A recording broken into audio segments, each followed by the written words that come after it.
Primero, la ley no somete a consulta, se aplica. Y en un despotismo no ilustrado de nuestro presidente, quiere poner una cortina de humo para simular su ineptocracia frente a la atención de la crisis de la pandemia y derivadas. Hoy, el INEGI ha publicado ya el informe trimestral. La economía decrece en más de 18%. Jamás en la historia de este país habíamos tenido esa circunstancia. Por lo tanto, en el caso aludido, la pregunta es muy concreta y tenemos que reconocer que no procede esa consulta. ¿Cuáles son las excepciones para la consulta popular? Y la ley es muy clara. Y donde la ley no distingue, nosotros no podemos distinguir, y es la Carta Magna. Restricción a derechos humanos es el caso.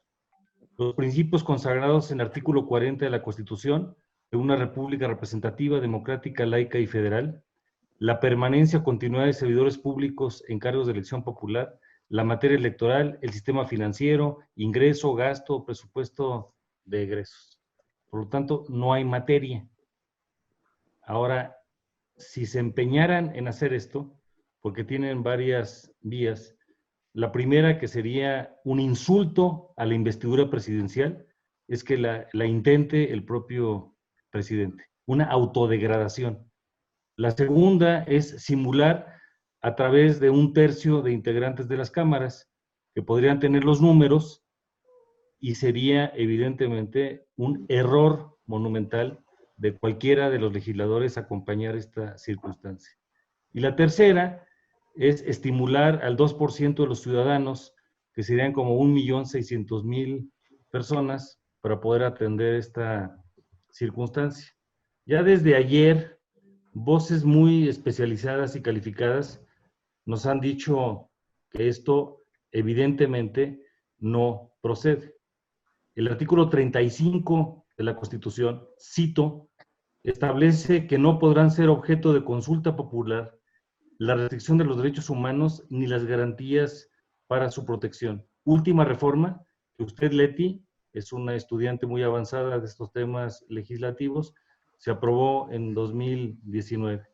Y como algunos han señalado, someter a consulta si se debe juzgar a una persona no procede. Afecta la presunción de inocencia, afecta la violentación del debido proceso, afecta los costos, y nosotros interpretamos que la fecha, cuando pudiera organizarse, en su caso, y en este no aplica, sería el primer domingo de agosto. Hoy lo que queremos es hablar con verdad, con transparencia, con legalidad. Queremos Estado de Derecho, no Estado de chueco, como diría Gabriel Said. Tenemos que ver la elección del año próximo con la prudencia y la serenidad republicana que merece, y no contaminar los asuntos. Cada partido tendrá que tener sus plataformas, sus mejores candidatos, y que sea el elector que determine todo esto. Es evidente que la preocupación de nuestro presidente en su inmadurez es no estar en la boleta. Y nosotros creemos que lo importante es que frente a la historia esto se haga con transparencia. Cuentas claras, amistades largas con México. Lo más claro es lo más decente. No procede. La ley se aplica, no se consulta. El financiamiento de las campañas está determinado por la Carta Magna, artículo 41 de la Constitución. Y estas preguntas, que siempre son valiosas, deben de enfrentarse con claridad y con racionalidad. El INE lo que hace es aplicar la Constitución, y de ahí vienen las asignaciones de los partidos. Y la ley de presupuesto y la propia Constitución establecen con claridad el sentido de responsabilidad del objeto del gasto, que no puede modificarse por capricho o por discrecionalidad. Y a ese propósito, nosotros tenemos que entender que el marco de la Constitución y las leyes secundarias es el que debe de prevalecer. Y nosotros vamos a respetar eso. Ya si eventualmente algún partido toma otras decisiones, tendré que acudir ante la instancia correspondiente. No son decisiones que nos corresponden a nosotros ni a los propios partidos políticos. Ya lo vivimos en otra etapa en que Morena, en su simulación demagógica, dijo que iba a usar el recurso para una cosa y luego para circunstancia. No mezclemos el tema electoral, hablemos con sentido de responsabilidad.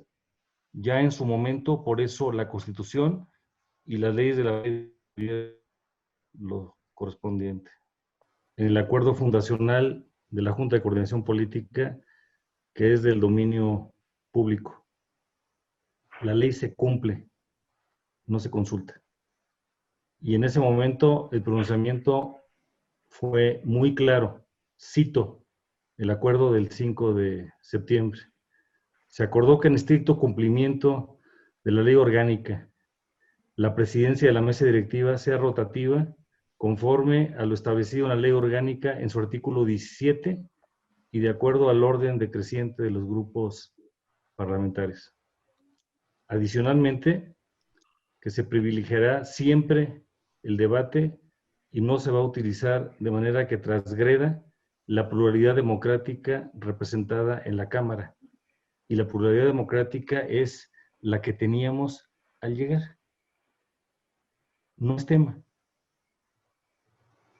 Ya este acuerdo refleja el huachicol y el trasvase previo que tuvieron entre Morena y la Alianza. En el caso de la Cámara de Diputados, Morena obtuvo el 37.25% de la votación, no tenía mayoría. Y la Alianza Juntos Haremos Historia obtuvo el 43.58% de la votación, no eran mayoría. En el caso del presidente de la República, él sí obtuvo un amplio mandato, que fue el 53.19%.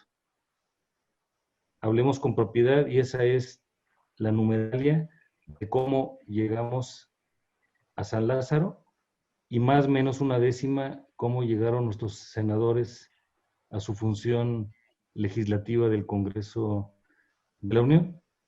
Entonces nosotros pensamos que esto opera en tres sentidos. Primero, se aplica la ley. Segundo, se honra la palabra. Y tercero, se fortalecen las instituciones democráticas. Es un tema de Estado y no está sujeto a consulta. Vivimos tres grandes escenarios que enfatizan la desigualdad y es muy triste. Después de que las clases suspendieron en algunos estados a partir del viernes 13 de marzo y en otros a partir del viernes 20 de marzo, regresaron 30 millones de educandos en tres condiciones diferentes. Primero, los que tienen acceso a las plataformas digitales y al acompañamiento especializado. Segundo, los que están recibiendo esto vía la televisión y que no contamos con una cobertura del 100% en el país, es del 93%. Y tercero, el que más entristece, los que no regresaron, los que corremos el riesgo de perder en el camino. Nuestra posición ha sido claramente enunciada de que acompañamos a la Secretaría Federal de Educación Pública y acompañamos a las secretarías locales en esta búsqueda para poder tener las mejores condiciones. Pero también lo vemos con un gran sentido de preocupación, porque la televisión es un instrumento. Sin embargo, nada suple el acompañamiento del maestro, que hasta este momento lamentablemente está ausente, y tampoco suple el gran sentido cercano de la participación de los padres de familia. Y los retos son muy grandes, porque el padre y la madre están saliendo a trabajar y no tenemos las condiciones suficientes para el trabajo tutorial. Ya hay aspectos adicionales, como la salud emocional de nuestras niñas, niños y adolescentes, porque no han convivido desde mediados de marzo con sus compañeros, porque no tienen interacción con el maestro, y esto se ha ido complicando más. Por ahora, todavía los libros de texto no han llegado, las guías de los maestros tampoco, y estamos preocupados porque se destacan las desigualdades y podemos tener problemas de cobertura, de calidad y de deserción. Reconozco el esfuerzo de la Secretaría de Educación Pública, pero cuando lo comparo con Perú, me entristece ver que en Perú hicieron mejor la tarea. Lo que hemos visto hasta este momento son facilitadores de reciclajes de programas previos, de acuerdos con televisoras como la de España, la de Uruguay, la de Perú, la de Argentina, pero no todavía producciones propias. Y además, en el caso de todo esto, por la complejidad sociodemográfica, en cualquier familia que tenga más de una niña o un niño o un joven y solamente tiene una televisión, no alcanza, porque esa es la realidad que tenemos en el momento. Por eso nosotros estamos de acuerdo en que esto sea un instrumento temporal, pero estamos muy preocupados porque evidentemente no es la solución. Por otro lado, habrá que hacer muchas modificaciones. El modelo educativo no se hizo para ser digital, los planes de estudio tampoco, las evaluaciones quedaron pendientes, no sabemos sobre qué criterios e instrumentos se va a hacer la evaluación que mida los conocimientos, las habilidades, los valores, las conductas, las actitudes del educando.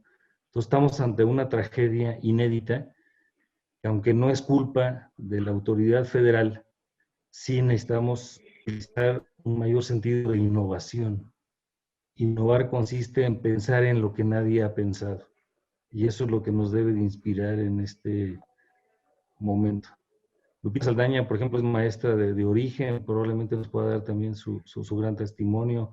O José Salazar, que es una legisladora y que también lo está viviendo desde el punto de vista personal y familiar. Entonces, no queremos hacer un juicio lapidario, solamente señalar que tenemos que hacer mucho más. ¿Cuánto vale el sueño de una niña, un niño y un joven que no encuentra ese espacio? Hoy eso es lo que tenemos que hacer. Por eso la televisión es solamente esa parte del instrumento. Nosotros emitimos un decálogo que incluye diferentes aspectos. No quiero entrar a tanto detalle, pero sí vemos con preocupación que no estamos haciendo suficiente.